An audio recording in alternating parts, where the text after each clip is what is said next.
शांति अॼु जी मुलेदारी का नव सत 2024 बेटा बेटा बाप दादा चवनि था मीठी मीठी ॿार सच्चे बाप सां गॾु अंदरि ॿाहिरि सचो ठहो तॾहिं देवता ठही सघंदव तव्हां ब्रह्मणी फ़रिश्तो सो देवता ठहींदव।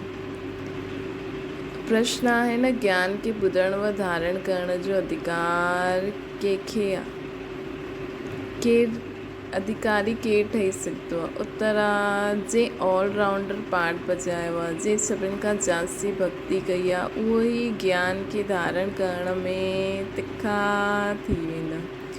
ऊच पद बि उहे ई आत्मायूं पाईंदियूं जे पूरे सत्युग जे आदि खां पाठ वॼायो आहे, जास्ती भक्ति कई आहे, ज्ञान जी धारणा बि उहे ई कंदा, उहे ई ऊच पद पाईंदा। तव्हां ॿारनि सां कोई पुछंदो आहे तव्हां शास्त्रनि खे कोई मञंदा आहियो, तव्हां ॿारनि खां कोई पुछंदो आहे तव्हां शास्त्रनि खे न मञंदा आहियो, चओ जेतिरो असां शास्त्र पढ़िया आहिनि भक्ति कई आहे ओतिरो दुनिया में कोई न करे सघंदो आहे।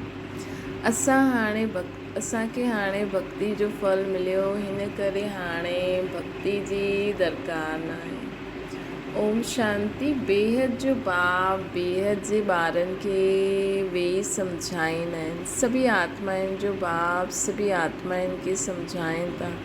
श्री सर्व जो सदगति दाता उहो ई आहे। जो बि आत्मायूं आहिनि जीव आत्मा ई चईंदासीं, शरीर न त आत्मा ॾिसी न सघंदी आहे, पर ड्रामा जे प्लान अनुसार स्वर्ग जी स्थापना बाप करनि था, परंतु बाप चवनि था मां स्वर्ग ॾिसंदो ई न आहियां, जंहिंजे लाइ उहे ई ॾिसंदा आहिनि। तव्हांखे पढ़ाए करे पोइ मां त कोई शरीर धारण कंदो ई न आहियां, त बिगर शरीर मां ॾिसां कीअं, हीअं न जाते ताते मौजूदु आहियां सभु कुझु ॾिसंदो आहियां, न बाप सिर्फ़ु ॾिसंदा ई आहिनि पंहिंजे ॿारनि खे जो सच्चा हूंदा आहिनि, जंहिंखे गुलगुल फूल ठाहे करे यादि जी यात्रा सिखलाईंदो आहे। ॾिसो बाबा एॾा सारा ॿार बाबा खे यादि कंदा आहिनि, लेकिन बाबा जी नज़र में उहे ई ॿार आहिनि जेको बाबा सां सचो रहंदा आहिनि, जेको बाबा जो चयो मञंदा आहिनि, जो गुलगुल ठाहे, जंहिंखे बाबा यादि जी यात्रा सिखलाईंदा आहिनि ऐं जो गुलगुल ठाहींदा आहिनि।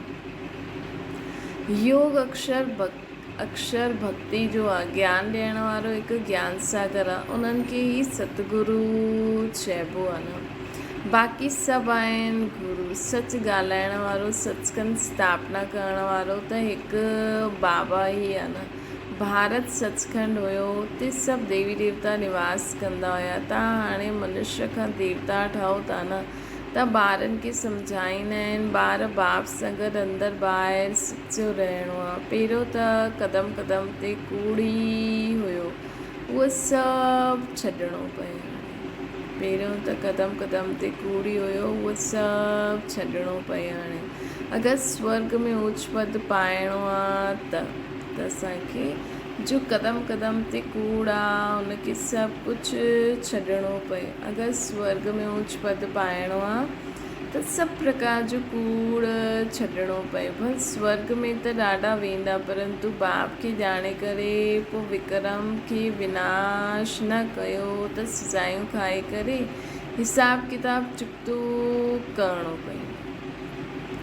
भले बाबा खे ॼाणो आहे, ज्ञान ॿुधनि था, स्वर्ग में बि ॾाढा ईंदा, परंतु बाबा खे ॼाणे करे बि विक्रम विनाश न करे पाईंदा त ॾाढी ॾाढी सजा खाई करे हिसाब किताब चुकतो करिणो पवंदो, पोइ पद बि ॾाढो कमु थी वेंदो। राजधानी स्थापना थिए थी हिन पुरुषोत्तम संगम युग ते, राजधानी स्थापना थी थिए। राजधानी न त सतयुग में स्थापना थी सघंदी आहे न कलयुग में। बाप सतयुग ऐं कलयुग में न ईंदा आहिनि। बाबा हिन युग खे चईंदा आहिनि पुरुषोत्तम कल्याणकारी युग।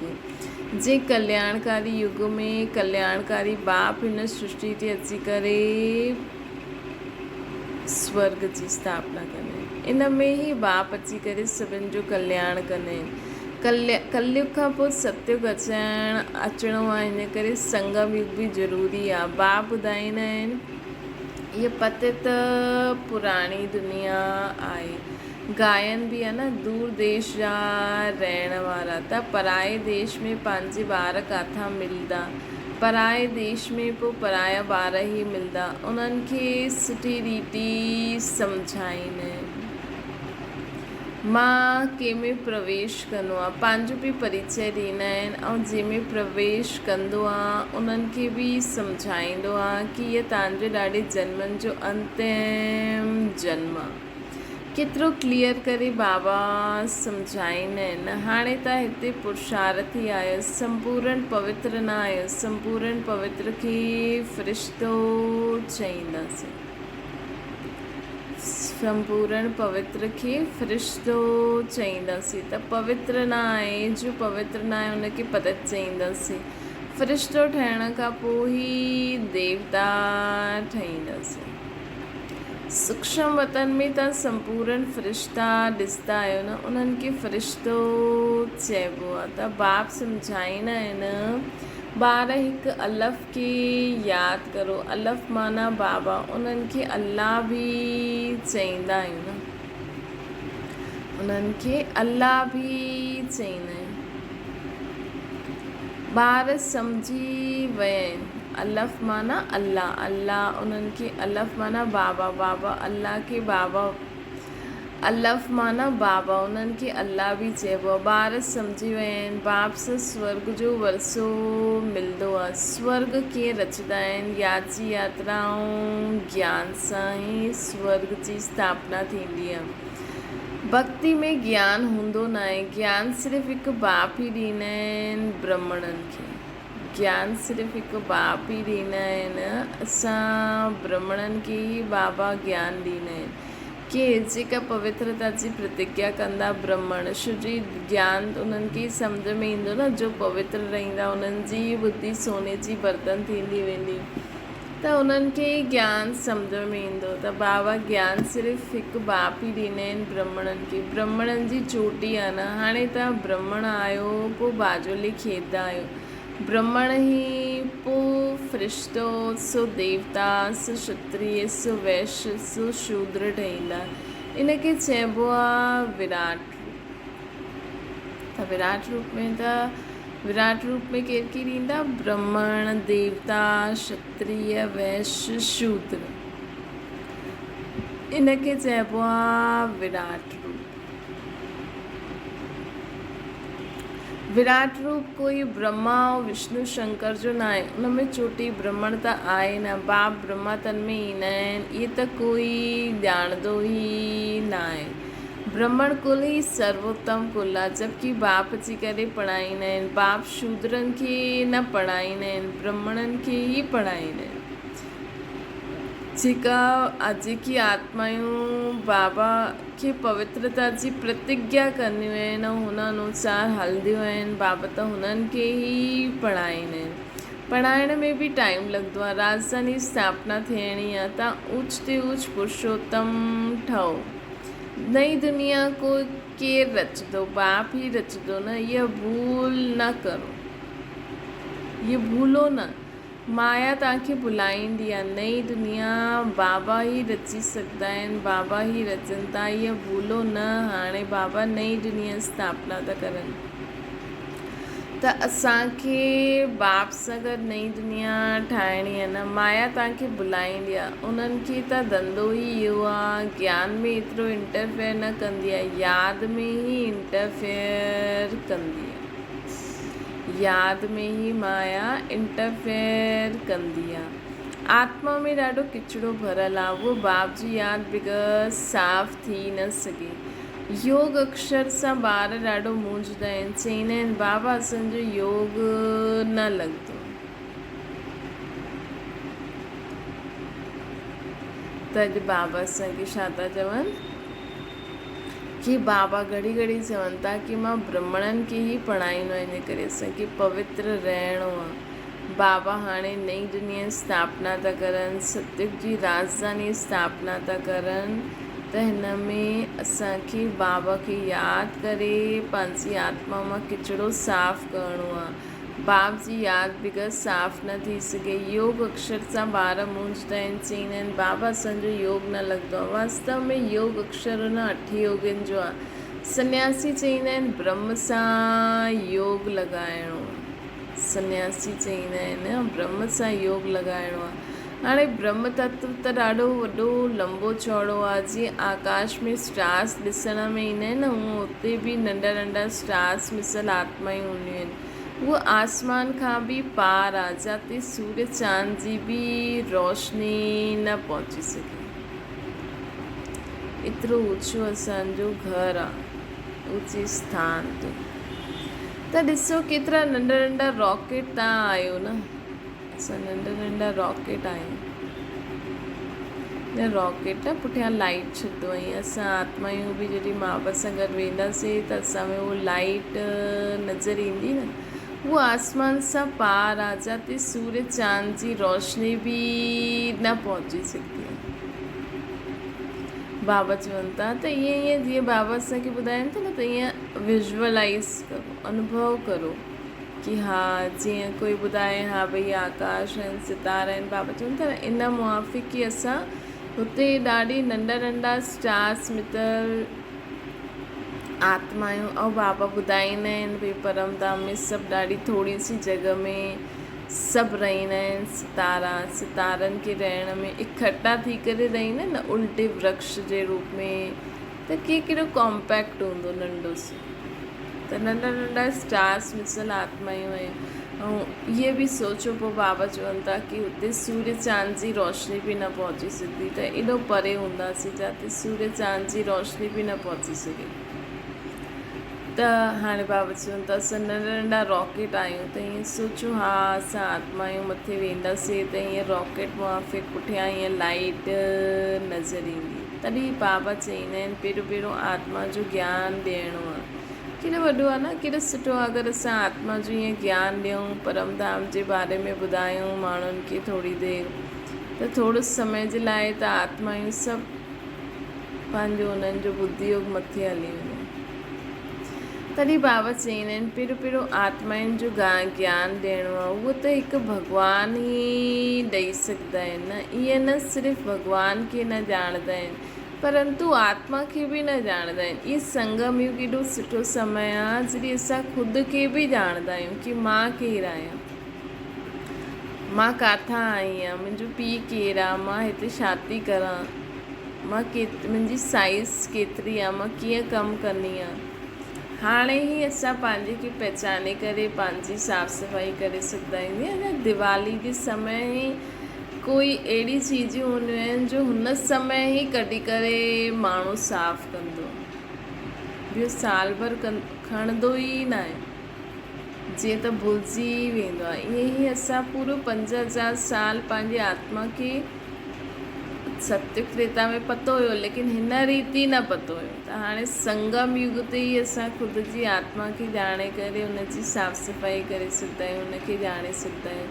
एतिरी नंढी सी आत्मा में 84 जे चक्कर जो अविनाशी पाठ भरियलु आहे। इनखे चईंदासीं कुदरत, ऐं कुझु न करे सघंदा आहियूं। आत्मा 84 जो चक्कर लॻाईंदी ई रहंदी आहे। हर 5000 वर्ष पोइ इहे चक्कर फिरंदो ई रहंदो। ये ड्रामा में नूंद आहे। दुनिया विनाशी आहे, कॾहिं विनाश खे न पाईंदी। आत्मा बि अविनाशी आहे, कॾहिं विनाश खे न पाईंदी। उहो माण्हू ॾेखारींदा आहिनि वॾी प्रलय थी वई, पोइ श्री कृष्ण अंगूठो चूसो, उहो पीपल जे पते ते आयो, परंतु ईअं कोई ॻाल्हि थोरी आहे। इहे त बेक़ाइदे आहे। पीपल जो पतो अर्थात हिते हरियाली थी वेंदी न, त इहा भारत भूमि एॾी हरी भरी थी वेंदी, त हुन हरी भरी भारत भूमि में सोने जी दुनिया में कृष्ण ईंदो, त हुनजो उन्हनि पीपल जो पतो ॾेखारे छॾींदा।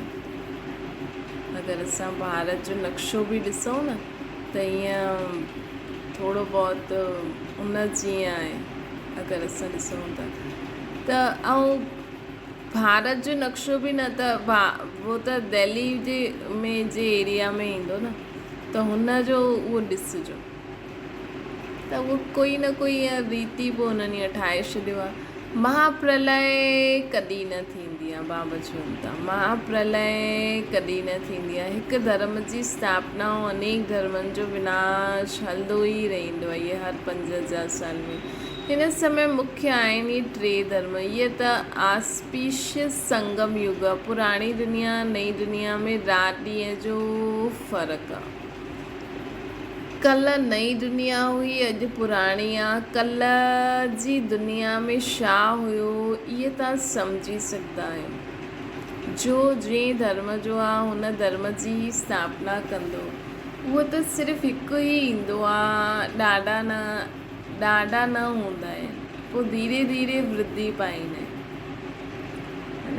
उहो त पहिरियों हिकु ई ईंदो, पोइ धीरे धीरे वृद्धि खे पाईंदा आहिनि। हिते त सभु असांजी सैम्पलिंग ठहे थी, पोइ असां पंहिंजे समय ते हिकु थोरी ईंदो कृष्ण, हिकु थोरी ईंदो कृष्ण सां गॾु हुन जा पूरा घराने वारा दास दासियूं प्रजा सभु ईंदियूं न। त बाप चईंदा आहिनि तव्हां ॿारनि खे कोई मां तकलीफ़ न ॾिनो आहे। ॿारनि खे तकलीफ़ कीअं ॾिनो? ॿारनि खे तकलीफ़ कीअं ॾिनमि? मोस्ट बिलवेड बाप आहे न। बाप चईंदा आहिनि मां तव्हांजी सदगति, मां तव्हांजो सदगति दाता, दुख हरता, सुख करता आहियां। यादि बि मुंहिंजो हिक खे कंदा आहियो। भक्ति मार्ग में छा कंदा आहियो? केतिरी ॻाल्हियूं मूंखे ॾींदा आहियो। चईंदा आहियो गॉड इज़ वन, है न। पोइ मूंखे सर्वव्यापी चई करे एॾी ॻाल्हियूं ॾींदा आहियो। भक्ति मार्ग में त छा कयो अथव? सृष्टि जो चक्कर बि हिकु आहे। ईअं थोरी आकाश में कोई दुनिया आहे।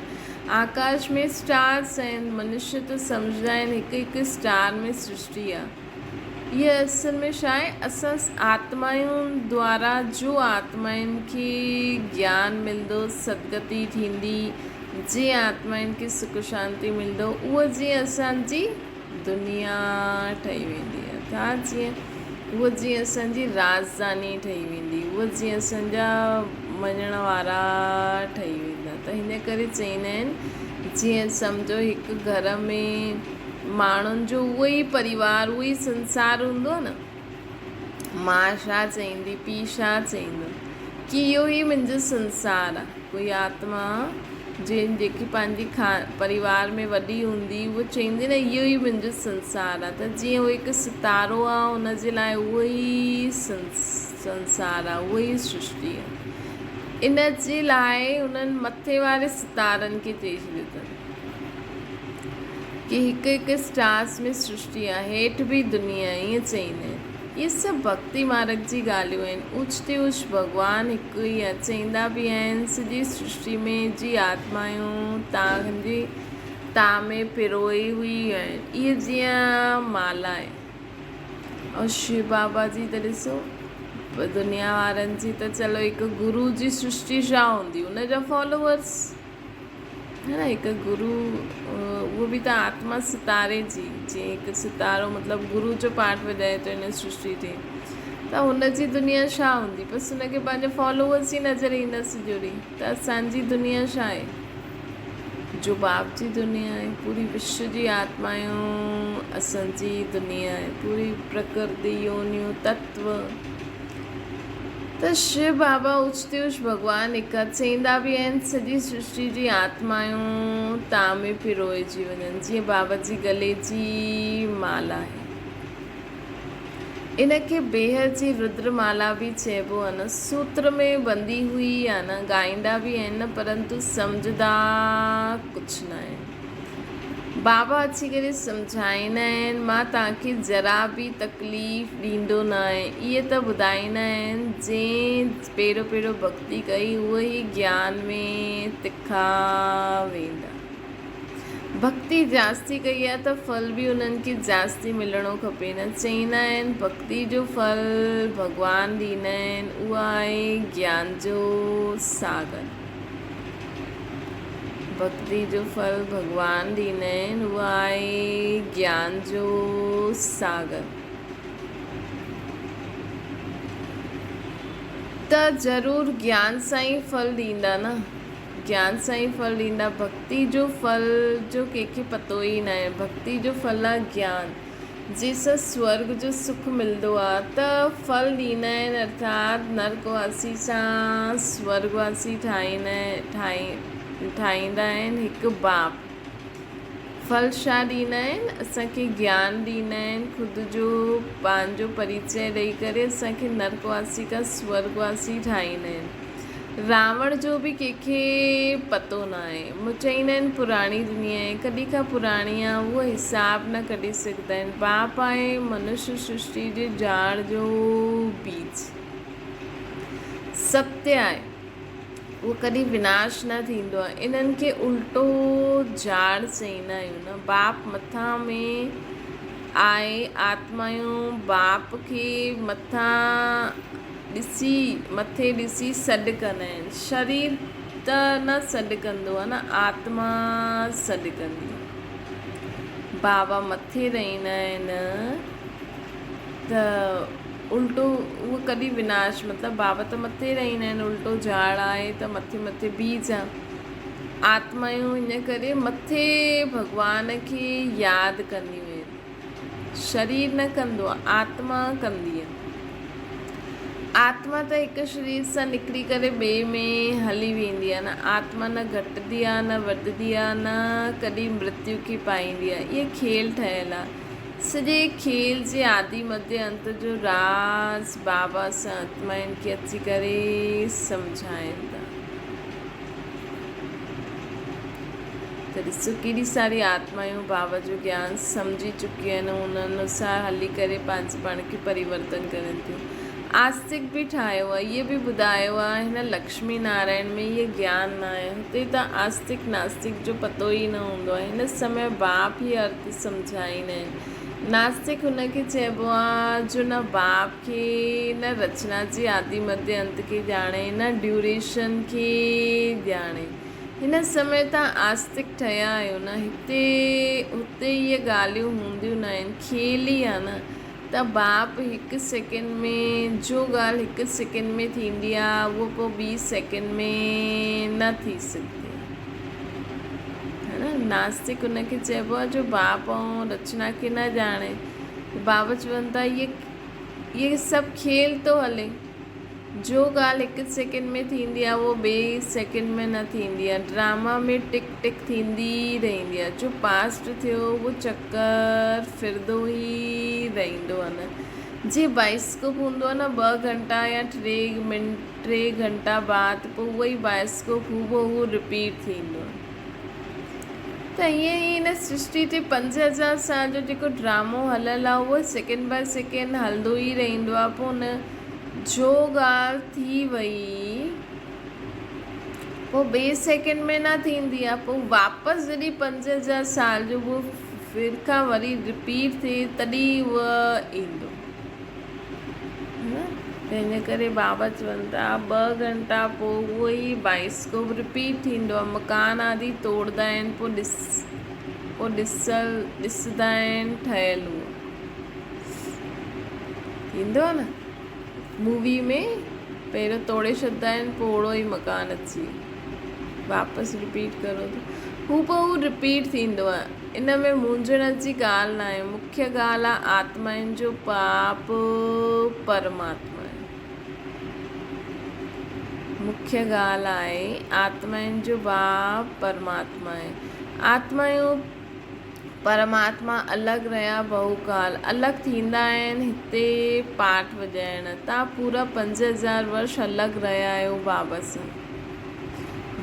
सां पूरा 5000 वर्ष अलॻि रहिया आहियो। तव्हां मिठे ॿारनि खे ऑलराउंडर पाठ मिलियो, इन करे तव्हांखे ई सम्झाईंदा आहिनि। ज्ञान सां ई तव्हां अधिकारी, ज्ञान जा बि तव्हां अधिकारी आहियो। सभिनि खां जास्ती भक्ति जे कई आहे, ज्ञान बि उहो ई सिखी वेंदा, पद बि ऊच पाईंदा। पहिरियों हिकु शिव बाबा जी भक्ति थींदी आहे, पोइ देवताउनि जी, पोइ 5 तत्वनि जी बि भक्ति कंदा आहिनि, व्यभिचारी ठही वेंदा आहिनि। हाणे बेहद जो बाप तव्हांखे बेहद में वठी था हलनि, पोइ उहो बेहद जी भक्ति जो अज्ञान में वठी हलंदा आहिनि।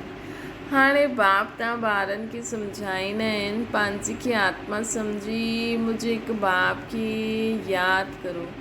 पोइ बि हितां खां ॿाहिरि वञण सां माया बुलाए ॾींदी आहे। बाबा चईंदा आहिनि कि हाणे बाप तव्हां ॿारनि खे सम्झाईंदा आहिनि पंहिंजी खे आत्मा सम्झी मुंहिंजे हिकु बाप खे यादि करो। पोइ बि हुतां खां ॿाहिरि वञण सां माया सभु कुझु भुलाए ॾींदी आहे। जे गर्भ में पश्चाताप कंदा आहिनि न, असां ईअं न कंदासीं, ॿाहिरि अचण सां भुलाए ॾींदा आहिनि। हिते बि ईअं ई आहे, ॿाहिरि वञण सां ई भुलिजी वेंदा आहिनि। त असांखे कोई न कोई बाबा जी ॻाल्हि, बाबा कल्ह चई न अवतरित सम्झो, इहे बि सम्झो सॼो ॾींहुं, त बि असांखे बाबा जी ॻाल्हियूं यादि रहंदियूं कि मां हितां जी न आहियां। ये भूल ऐं अभूल जो खेल आहे। हाणे तव्हां बाप जा डायरेक्ट ॿार ठहिया आहियो। शिव बाबा आहे न, उहा सभी आत्माउनि जो बेहद जो बाप आहे। बाप केतिरो परे खां हिते ईंदा आहिनि। उन्हनि जो घर आहे परमधाम सां ईंदा त ज़रूरु ॿारनि जे लाइ सौगात खणी ईंदा न। हथेली ते बहिश्त सौगात खणी ईंदा आहिनि। बाबा सभिनि जे लाइ तिरी ते सौगात खणी आया आहिनि। बाप चईंदा आहिनि सेकेंड में स्वर्ग जी बादशाही वठो, सिर्फ़ु बाप खे ॼाणो। सभी आत्माउनि जो बाप त आहे न। चईंदा आहिनि मां तव्हांजो बाप आहियां, मां कीअं ईंदो आहे उहो बि तव्हांखे सम्झायां थो। मूंखे रथ त ज़रूरु खपे। कहिड़ो रथ खपे? कोई महात्मा जो त न वठंदमि न। मनुष्य चईंदा आहिनि तव्हां ब्रह्मा खे भॻवान, ब्रह्मा खे देवता चईंदा आहियो। अरे असां किथे था चऊं? झाड़ जे मथां हिकदमि अंत में बीठो आहे, जबकि झाड़ सॼो तमो प्रधान आहे। ब्रह्मा बि उते बीठो आहे। त ॾाढे जन्मनि जे अंत जो जन्म उन्हनि जो थियो न। बाबा ख़ुदि चईंदा आहिनि मुंहिंजा ॾाढे जन्मनि जे अंत जे जन्म में मां जॾहिं वानप्रस्थ अवस्था थींदी आहे तॾहिं बाप आया। ब्रह्मा बाबा जे शरीर में शिव बाबा कॾहिं आया? जॾहिं ॾाढे जन्मनि जे अंत में जॾहिं वानप्रस्थ अवस्था थी तॾहिं बाबा आया आहिनि, जो अची करे धंधो आदि छुड़ाइनि। 60 वर्ष खां पोइ मनुष्य भक्ति कंदा आहिनि भॻवान सां मिलण लाइ। हिते बि 60 वर्ष खां पोइ ब्रह्मा बाबा खे अची करे शिव बाबा मिली। बाप चईंदा आहिनि तव्हां सभु मनुष्य मत ते आहियो। हाणे बाबा तव्हांखे श्रीमत ॾियनि था। शास्त्र लिखण वारा बि मनुष्य ई आहिनि। देवतायूं त लिखंदा न आहिनि, न पढ़ंदा आहिनि। सत्युग में शास्त्र आदि हूंदा न आहिनि, भक्ति थींदी न आहे। शास्त्र में सभु कर्मकांड लिखियो आहे। हिते उहा ॻाल्हि आहे न। तव्हां ॾिसंदा आहियो बाबा ज्ञान ॾींदा आहिनि त शास्त्रनि में सभु कर्मकांड लिखियलु आहे। हुते इहा ॻाल्हि हूंदी न आहे, शास्त्रनि जी ॻाल्हि हुते हूंदी न आहे। तव्हां ॾिसंदा आहियो बाबा ज्ञान ॾींदा आहिनि न। भक्ति मार्ग में त असां शास्त्र ॾाढा पढ़िया। कोई पुछे तव्हां वेद शास्त्र आदि खे न मञंदा आहियो? चओ जो बि मनुष्य मात्रा आहिनि हुननि खां ज़्यादा असां मञंदा आहियूं। शुरू खां वठी करे अव्यभिचारी भक्ति असां शुरू कई। हाणे असांखे ज्ञान मिलियो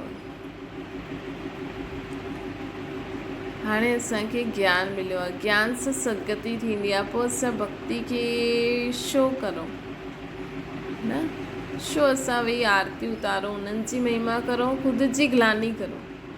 इहे छो करूं भई असां बि महिमा लाइक़ ठहूं न, जॾहिं उहे असांजा माता पिता आहिनि। त बाप चईंदा आहिनि ॿार hear no evil, see no evil, do no evil, talk no evil, think no evil. त बाप केतिरो सिंपल रीति सम्झाईंदा आहिनि। मिठे मिठे ॿार पंहिंजे खे आत्मा निश्चय करो। मिठे मिठे ॿार पंहिंजे खे आत्मा निश्चय करो। मां आत्मा आहियां उहा चई ॾींदा आहिनि अल्लाह आहियां। बाबा चईंदा आहिनि मिठे मिठे ॿार पंहिंजे खे आत्मा निश्चय करो कि मां आत्मा आहियां, मां आत्मा आहियां। उहे चई ॾींदा आहिनि अल्लाह आहियां।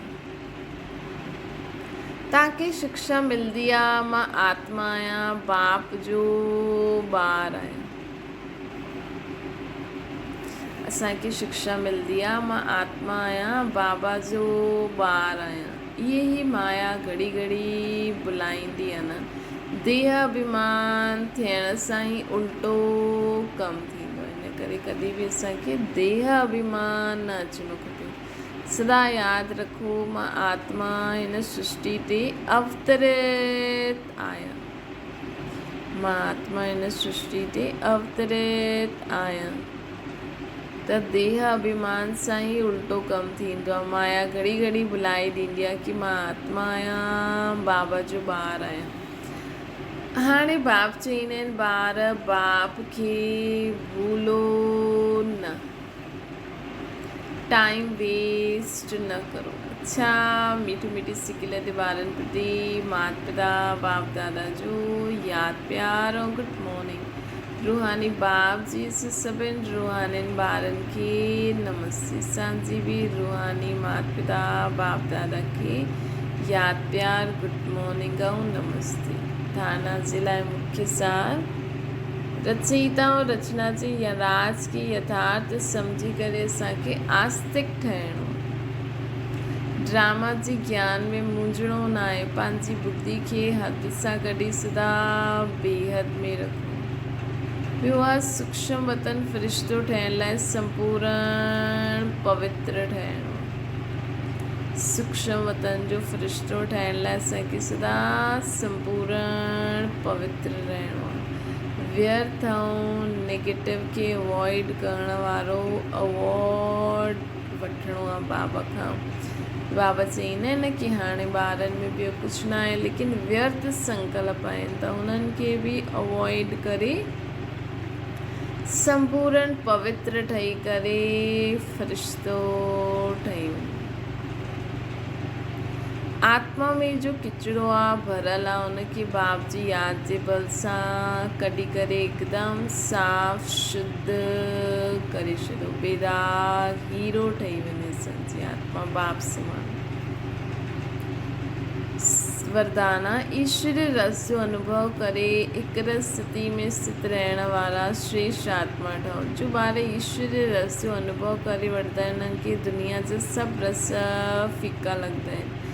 जॾहिं आहे ही हिकु रस मिठो त हिकु तरफ़ ई अटेंशन वेंदो न, सहज ई हिकु तरफ़ मन लॻी वेंदो आहे। महिनत न करणी पवंदी आहे, महिनत न करणी पवंदी आहे। बाप जो स्नेह, बाप जी मदद, बाप जो साथ, बाप द्वारा सर्व प्राप्तियूं सहज हिकु स्थिति ठाहे ॾींदी आहे। बाप जो स्नेह जो मिलंदो आहे, बाप जी मदद जो मिलंदी आहे, बाप जो साथ जो मिलंदो आहे, बाप द्वारा सर्व प्राप्तियूं जो थींदियूं आहिनि, हिन सां सहज हिकु स्थिति थी वेंदी आहे।